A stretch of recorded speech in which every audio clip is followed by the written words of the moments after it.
ہم بچپن سے سنتے آ رہے ہیں, جاپان بھی مانتا ہے کہ امریکہ کے سائنسدان آرم اسٹرانگ چاند پہ گیا, فرانس بھی مان رہا ہے, رشیا کے پھوٹے منہ کبھی اس نے نہیں کہا کہ نہیں گیا, اتنی بڑی بڑی ریاستیں, اور ادھر امریکہ میں ہی میں ایک شخص نے پورا ایک کالم لکھا اور بڑے ریفرنسز, بڑے فگر, امریکہ نے چاند پہ قدم نہیں رکھا, یہ سب فیک تھا.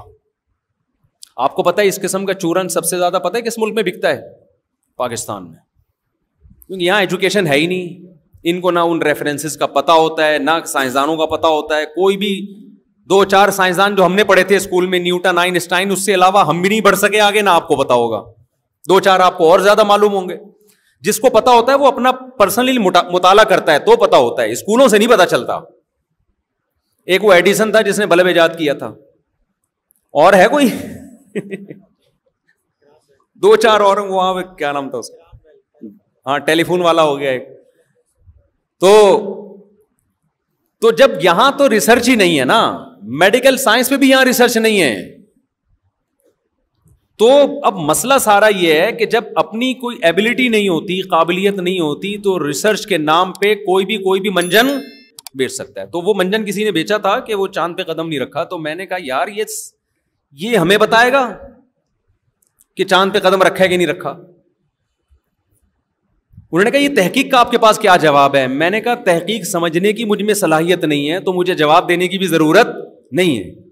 یہ تحقیق تو آپ بڑے بڑے سائنسدانوں کے سامنے پیش کرو, تو وہ یہ تحقیق کر کے بتا سکتے ہیں کہ تحقیق صحیح ہے یا نہیں. دیکھو کچھ قابلیت ہوتی ہے یہ دیکھنے کے لیے کہ یہ تحقیق درست بھی ہے یا نہیں ہے. میں نے کہا میں اپنی جہالت کا اعتراف کرتا ہوں, مجھ میں یہ قابلیت نہیں ہے کہ میں اس تحقیق کے بارے میں یہ فیصلہ کر سکوں کہ یہ درست ہے یا صحیح ہے. اس کے لیے بھی تو ایک اس علم سے کچھ مناسبت ہوگی نا آپ کو. ایک ڈاکٹر میڈیکل سائنس کی رپورٹ پیش کرتا ہے, عام آدمی میں یہ صلاحیت نہیں ہے کہ وہ یہ تحقیق کرے کہ رپورٹ صحیح ہے یا یہ رپورٹ غلط ہے.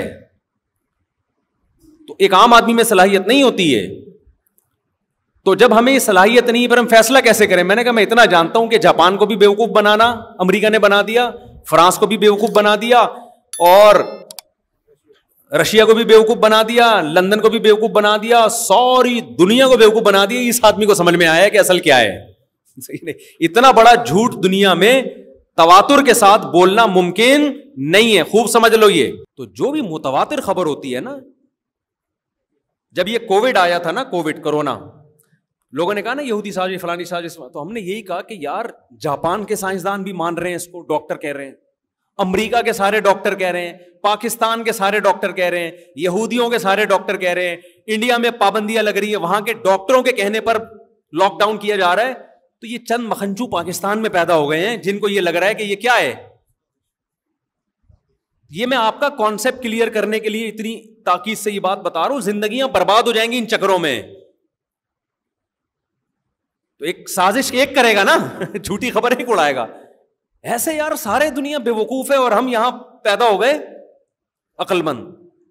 اس وقت میں اکیلا تھا مذہبی طبقے میں جو کہہ رہا تھا یہ کورونا ایک حقیقت ہے. بعد میں کتنے علماء جو کورونا کے مخالفت کر رہے تھے وہ شہید ہو گئے بیچارے, کورونا سے ان کی ڈیتھ ہو گئی.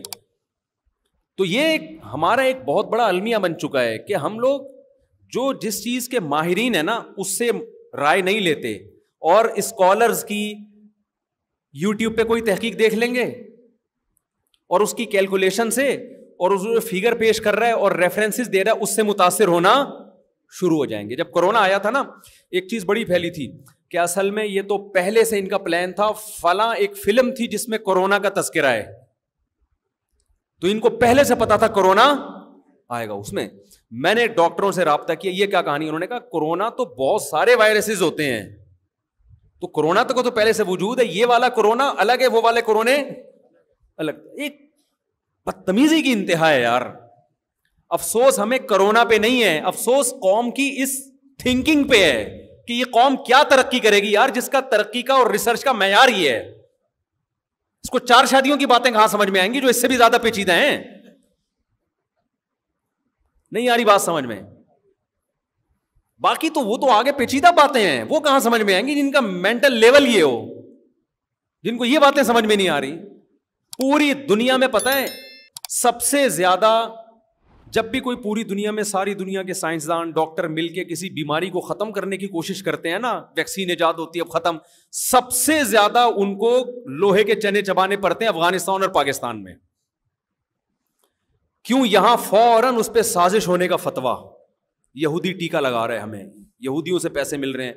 پوری دنیا پولیو سے فارغ ہو کے بیٹھ گئی, انہوں نے کہا اب آگے کی سوچو, لیکن وہ کہہ رہے ہیں فارغ کیسے ہوں, یہاں پھر کم بخت پولیو کے مریض پائے جاتے ہیں.